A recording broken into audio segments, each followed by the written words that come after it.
Hi friends, welcome to our channel.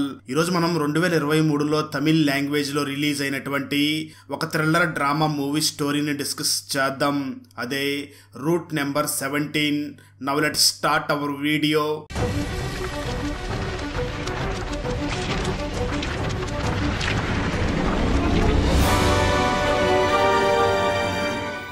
Video start చేసే ముందు చిన్న రిక్వెస్ట్ ఫ్రెండ్స్, మనం రీసెంట్ గానే మరో 2 కొత్త ఛానల్స్ ని కూడా క్రియేట్ చేసి వాటిలో కూడా ఎక్స్ప్లెనేషన్ వీడియోస్ ని అప్లోడ్ చేస్తున్నాం. ఆ ఛానల్స్ లింక్స్ ని ఈ వీడియో డిస్క్రిప్షన్ లో మరియు కామెంట్స్ లో ఇవ్వడం జరిగింది. సో వాటిని కూడా సబ్స్క్రైబ్ చేసి కొత్త వీడియోస్ ని ఎంజాయ్ చేయండి. ఇంకా వీడియోని స్టార్ట్ చేద్దాం. ఓపెన్ చేస్తే 1995 డిసెంబర్ 25న స్టోరీ మొదలవుతుంది. ఒక గాయపడిన అమ్మాయి చాలా భయపడుతూ ఎవరి నుంచో తప్పించుకుని పారిపోవడానికి ట్రై చేస్తూ పరిగెడుతూ ఉంటుంది. కొంచెం సేపటి తర్వాత ఒక వ్యక్తి అడవికి వస్తాడు. అతను ఆపిన కారుకి ఎదురుగా ఒక చెట్టు మీద బ్లడ్ ఉంటుంది. ఆ కారులో ఉన్న వ్యక్తి వెంటనే కారు దిగి ఆ బ్లడ్ మార్క్స్ ని కాసేపు చూసి వెంటనే మళ్ళీ ఆ వ్యక్తి తిరిగి తన కారు దగ్గరికి వెళుతూ ఉండగా సడన్ గా ఎవరో ఒక వ్యక్తి వచ్చి అతని మీద అటాక్ చేస్తాడు. అసలు ఆ అడవిలో ఏం జరుగుతుంది, ఎవరో హత్యలు చేస్తున్నారు, వీటి గురించి క్లియర్ గా తెలుసుకోవాలంటే మనం 12 రోజులు వెనక్కి వెళ్లాల్సి ఉంటుంది. సో ఇక్కడ స్టోరీ 12 రోజులు వెనక్కి గతానికి వెళ్తుంది. కార్తిక్ మరియు అంజనా ఇద్దరూ కూడా పెళ్లి కాకుండానే రిలేషన్షిప్ లో కలిసి ఉంటారు. తొందరలోనే కార్తిక్ బర్త్డే రాబోతుందని దాన్ని సెలబ్రేట్ చేసుకోవడానికి కార్తిక్ అంజనాని ఎక్కడికైనా వెకేషన్ కి తీసుకుని వెళ్ళాలి అని అనుకుంటూ ఉంటాడు. దాంతో అంజనా మరియు కార్తిక్ ఎక్కడికి వెళ్ళబోతున్నారో అది మొత్తం అంజనా తన ఫ్రెండ్ కి కాల్ చేసి చెప్తూ ఉంటుంది. సరిగ్గా అదే సమయంలో కార్తిక్ అక్కడికి వచ్చి అంజనాని చూసి మనకి ఎక్కువ టైం లేదు, తొందరగా బ్యాగ్స్ ని ప్యాక్ చెయ్యి అని చెప్తాడు. ఆ తర్వాత ఇద్దరు కూడా వెకేషన్ కి బయలుదేరతారు. దారిలో వెళుతూ ఉండగా కార్తిక్ ఒక షాప్ దగ్గర కారుని ఆపి తన కోసం ఒక డ్రింక్ ని తీసుకుని ఆ తర్వాత వెంటనే పెట్రోల్ బంకుకు వెళ్లి ట్యాంక్ ని ఫుల్ చేయించుకుని అక్కడి నుంచి వెళుతూ ఉంటారు. అయితే దారి మధ్యలో వారికి టైం బాగోలేక కార్ బ్రేక్ డౌన్ అవుతుంది. దాంతో వెంటనే వేరే వాళ్ళ హెల్ప్ తీసుకుని కార్ ని రిపేర్ చేయించుకుని అక్కడి నుంచి మళ్ళీ వాళ్ళ జర్నీని కంటిన్యూ చేస్తారు. ఆ తర్వాత దాదాపు ఈవినింగ్ టైం అవుతూ ఉంటుంది. అప్పుడే కార్తిక్ అడవి మార్గం ద్వారా తన డెస్టినేషన్ వైపుగా కార్ ని డ్రైవ్ చేస్తూ ఉంటాడు. కొంత దూరం వెళ్లిన తర్వాత ఒక పాయింట్ దగ్గర అడవిలోకి వెళ్లడానికి 2 దారులు ఉంటాయి. కానీ కార్తిక్ పొరపాటున తప్పుడు దారి చూస్ చేసుకుని అడవి లోపలికి వెళుతూ ఉంటాడు. ఆ దారి పక్కన బోర్డు మీద దిస్ రోడ్ ఈజ్ క్లోజ్డ్ అని రాసి ఉంటుంది. కానీ పాపం కార్తిక్ ఆ బోర్డు ని చూడకుండా లోపలికి వెళుతూ ఉంటాడు. ఆ తర్వాత కొంచెం దూరం వెళ్లిన తర్వాత ఒక చోట కారుని ఆపి తమ క్యాంప్ ని నైట్ అయ్యే లోపు సెట్ చేసుకుంటారు. ఆ తర్వాత ఇద్దరు కొద్దిసేపు రొమాన్స్ చేసుకుని ఫైనల్ గా ఇంటిమేట్ కూడా అవుతారు. కొంచెం సేపటి తర్వాత కార్తిక్ కారు నుంచి బయటికి వస్తాడు. అప్పుడు కార్తిక్ కి తనని ఎవరో ఫాలో అవుతున్నట్లుగా ఫీల్ అవుతూ భయపడుతూ ఉంటాడు. లోపల అంజనా నిద్రపోతూ ఉంటుంది. బయట కార్తిక్ భయం వేసి వెంటనే కారులోకి వెళ్లి డోర్ ని సడన్ గా క్లోజ్ చేస్తాడు.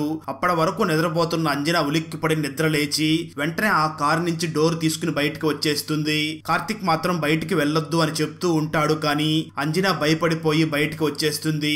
సరిగ్గా అదే సమయంలో ఒక గుర్తు తెలియని వ్యక్తి అంజనా మీద అటాక్ చేస్తాడు. దాంతో కార్తిక్ వెంటనే అంజనాని కాపాడడం కోసం కారు దిగి బయటికి వస్తాడు. అలా అంజనా మరియు కార్తిక్ ఇద్దరు కూడా ఆ గుర్తు తెలియని వ్యక్తి ట్రాప్ లో పడిపోతారు. కట్ చేస్తే కార్తిక్ మరియు అంజనా ఇద్దరు కూడా స్పృహ కోల్పోయి ఒక గృహలో ఉంటారు. ఆ గృహ చూడడానికి మనిషి క్రియేట్ చేసిన గృహ లాగానే ఉంటుంది. అప్పుడే అంజనా స్పృహలోకి వస్తుంది. అయితే కార్తిక్ ఇంకా స్పృహ కోల్పోయి ఉంటాడు. దాంతో అంజనా ఎలాగైనా ఇక్కడి నుంచి తప్పించుకోవాలి అని ఆలోచిస్తూ ఉంటుంది.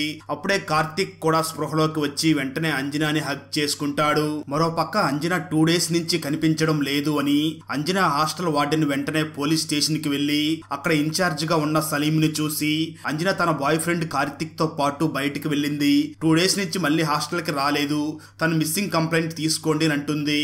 అయితే అక్కడ ఇన్ఛార్జ్ అయినటువంటి సలీం మాత్రం వార్డెన్ ని చూసి తను వెళ్ళింది తన బాయ్ ఫ్రెండ్ తోనే కదా, మీరు ఎక్కువ కంగారు పడకండి, 2 డేస్ పెద్ద లాంగ్ టైం ఏమీ కాదు, తను ఖచ్చితంగా తిరిగి వచ్చేస్తుంది అని అంటాడు. దాంతో వార్డెన్ అక్కడి నుంచి తిరిగి వెళ్తూ సలీం ని చూసి అంజనా బాయ్ ఫ్రెండ్ కార్తిక్ ఒక ఎక్స్ మినిస్టర్ కొడుకు అని చెప్తుంది.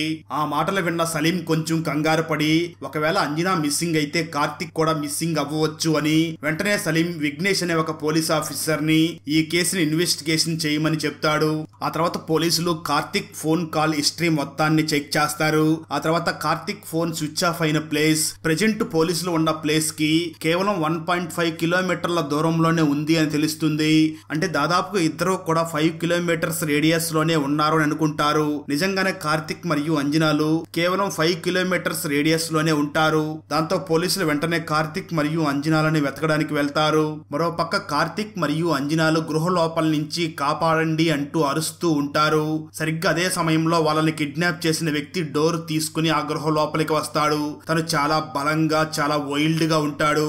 కార్తిక్ ఆ వ్యక్తిని చూడగానే అతని మీద అటాక్ చేస్తాడు. కానీ అతను చాలా స్ట్రాంగ్ గా ఉండడం వల్ల ఆ వ్యక్తే కార్తిక్ ని బాగా కొడతాడు. అయితే దానికన్నా పెయిన్ఫుల్ ఏమిటి అంటే కార్తిక్ కళ్ళ ముందే ఆ వ్యక్తి అంజనాని కిస్ చేయడానికి ట్రై చేస్తాడు. కానీ కార్తిక్ మాత్రం ఏమీ చేయలేక హెల్ప్లెస్ గా అలాగే దీనంగా ఉంటాడు.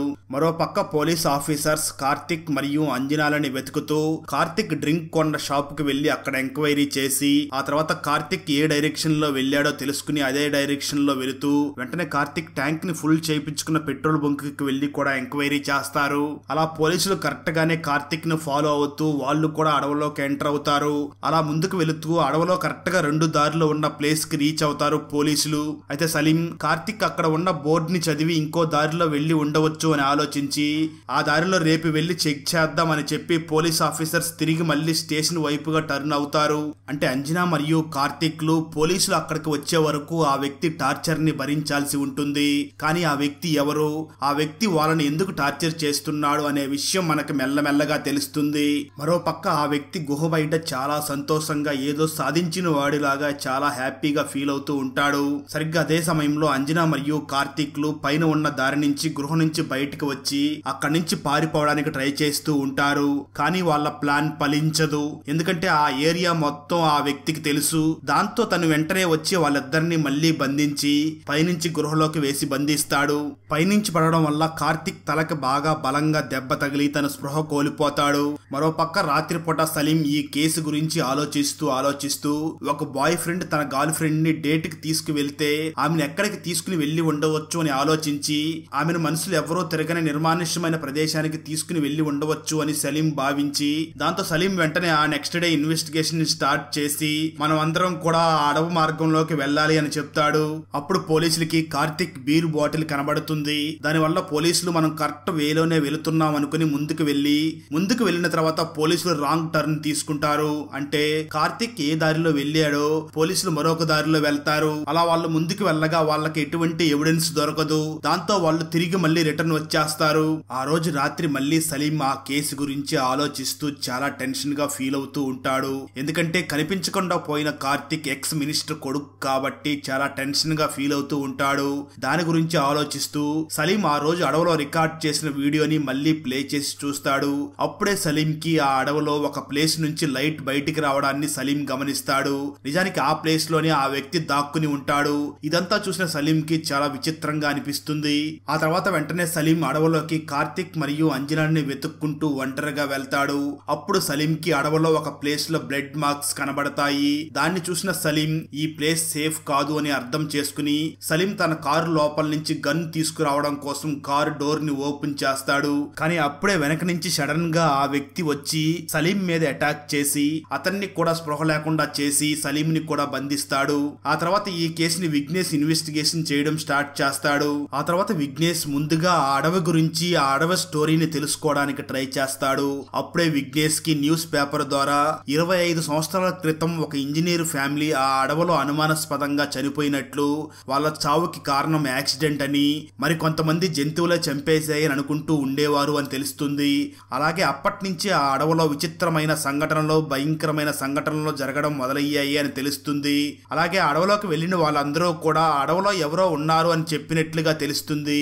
అయితే ఆ తర్వాత నుంచి కొన్ని సంవత్సరాల్లోనే అడవిలోకి వెళ్లిన 7 మంది చనిపోవడంతో అడవిలో ఏదో భయంకరమైన శక్తి ఉంది అని అడవిలోకి వెళ్లడాన్ని నిషేధించి అక్కడ సేఫ్టీ కోసం ఒక బోర్డుని కూడా పెట్టారు అని తెలుస్తుంది.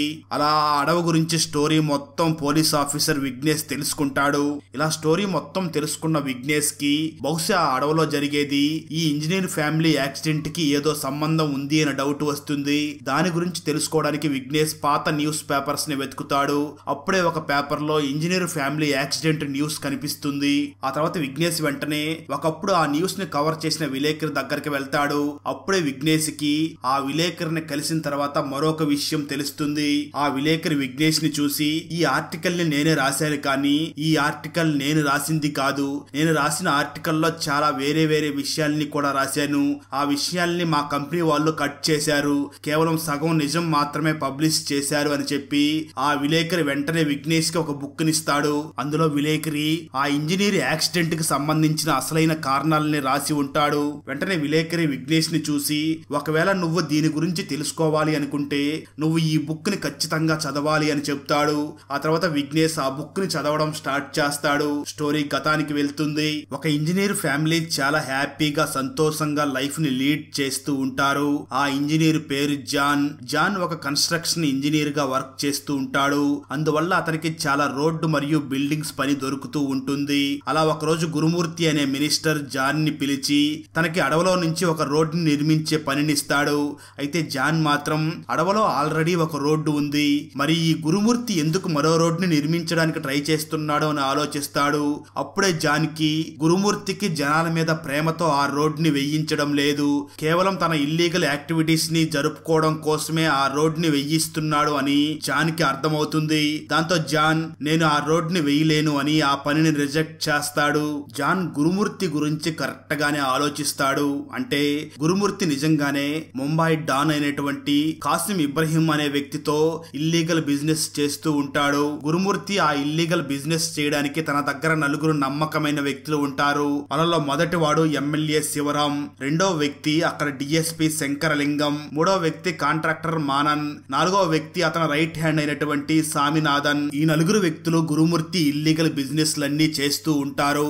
గురుమూర్తి జాన్ కూడా వాళ్ళతో పాటు ఉండాలని అనుకుంటూ ఉంటాడు, కానీ జాన్ మాత్రం ఇండైరెక్ట్ గా నేను అలాంటి వాణ్ణి కాదు అని గురుమూర్తికి చెప్పి ఉంటాడు. ఒకరోజు రాత్రి జాన్ ఫ్యామిలీతో పాటు అడవిలో కారులో వెళుతూ ఉన్నప్పుడు వెనక నుంచి ఒక వ్యక్తి కారులో వచ్చి జాన్ కారుని గుద్దుతాడు. ఆ యాక్సిడెంట్ లో జాన్ అక్కడికక్కడే చనిపోతాడు. అయితే జాన్ తన మాట వినడం లేదు అని గురుమూర్తియే ఆ యాక్సిడెంట్ ని చేయించి ఉంటాడు. ఆ తర్వాత యాక్సిడెంట్ జరిగిన దగ్గర జాన్ వైఫ్ మరియు జాన్ కొడుకు ఆనంద్ ఇంకా బ్రతికే ఉన్నాడు అని గురుమూర్తి చూస్తాడు. ఆ తర్వాత గురుమూర్తి ఒక రాయిని తీసుకుని ఆ రాయితో జాన్ వైఫ్ తల మీద కొడతాడు. దాంతో జాన్ వైఫ్ కూడా చనిపోతుంది. ఇదంతా ఆనంద్ చూస్తూ చాలా ఏడుస్తూ ఉంటాడు. తర్వాత గురుమూర్తి ఆనంద్ను కూడా చంపడానికి ట్రై చేస్తాడు, కానీ దానికంటే ముందు ఆనంద్ తనను తాను కాపాడుకోవడానికి అక్కడి నుంచి పారిపోతాడు. స్టోరీ ప్రజెంట్ కి వస్తుంది. ఇదంతా బుక్ చదివిన విఘ్నేష్ తెలుసుకుని ఇంతకు ముందు అడవిలో చనిపోయిన ఆ 7 మందిలో గురుమూర్తికి క్లోజ్ గా ఉన్న ఆ నలుగురు కూడా చనిపోయారు అని తెలుస్తుంది. దానివల్ల ఇదంతా తెలుసుకున్న తర్వాత విఘ్నేష్ ఇదంతా చేస్తున్నది ఆనందే, తన కుటుంబానికి జరిగిన అన్యాయానికి పగ తీర్చుకుంటున్నట్లు ఉన్నాడు. ఆ పగలో భాగంగానే ఆనంద్ గురుమూర్తి కొడుకుని కిడ్నాప్ చేశాడు. ఇప్పుడు నేను త్వరగా అక్కడికి వెళ్ళకపోతే తను కోపంలో మన సలీం సార్ను కూడా చంపేయవచ్చు అని విఘ్నేష్ వెంటనే అడవిలోకి వెళ్తాడు. మరో పక్క కార్తిక్ అంజనాలని ఆనంద్ ఎక్కడ దాచిపెట్టాడో సేమ్ అక్కడే సలీం ను కూడా మరొక గదిలో బంధించి ఉంటాడు. వీళ్ళిద్దరికి మధ్యలో ఒక మట్టి గోడ ఉంటుంది. ఆ తర్వాత ఆనంద్ తినడానికి సలీం కి ఫుడ్ నిస్తాడు. అయితే సలీం ఆ ఫుడ్ ని తింటున్నట్టుగా యాక్ట్ చేసి ఆ ప్లేట్ తో మధ్యలో ఉన్న గోడకి హోల్ పెట్టి ఆ హోల్ ద్వారా కార్తిక్ మరియు అంజనాల దగ్గరికి వెళ్తాడు. అప్పుడు సలీం కి కార్తిక్ మరియు అంజనాలు ఇద్దరు కనిపిస్తారు, కానీ అప్పటికే కార్తిక్ తలకి బలమైన గాయం అవ్వడం వల్ల కార్తిక్ అక్కడే చనిపోయి ఉంటాడు. అంటే ఆనంద్ అమ్మ తల మీద గురుమూర్తి రాయితో కొట్టడం వల్ల ఎలా చనిపోయిందో అదే విధంగా కార్తిక్ కూడా చనిపోయి ఉంటాడు. దాంతో సలీం కనీసం అంజనానైనా ప్రాణాలతో కాపాడాలి అనుకుని సలీం మరియు అంజనా ఇద్దరు అక్కడి నుంచి పారిపోవడానికి ట్రై చేస్తారు. అదే సమయంలో ఆనంద్ అక్కడికి వచ్చి సలీం మీద దాడి చేస్తాడు. ఆనంద్ చాలా పవర్ఫుల్ కాబట్టి సలీం ఆనంద్ని ఏమీ చేయలేకపోతాడు. అయితే అతి కష్టం మీద సలీం అంజనాని గృహ నుంచి బయటికి పంపిస్తాడు. అప్పుడే విఘ్నేష్ అక్కడికి వస్తాడు. ఆ గుహలో ఇంతకు ముందే పెట్రోల్ క్యాన్స్ ఉంటాయి. వాటిని చూసిన సలీం గుహ నుంచి బయటికి వెళ్లే టైంలోనే ఆ పెట్రోల్ ని గుహలో పోసి అంటిస్తాడు. సలీం వెంటనే ఆ గృహ నుంచి బయటికి వచ్చి ఆ గృహ డోర్స్ ని క్లోజ్ చేస్తాడు. దానివల్ల ఆనంద్ బయటికి రాలేకపోతాడు. ఆ విధంగా అంజనాని సలీం కాపాడతాడు. స్టోరీ ఎండింగ్ లో గురుమూర్తి తన కొడుకు చనిపోయిన ప్లేస్ కి వచ్చి తన కొడుకుని గుర్తు చేసుకుంటూ ఏడుస్తూ ఉంటాడు.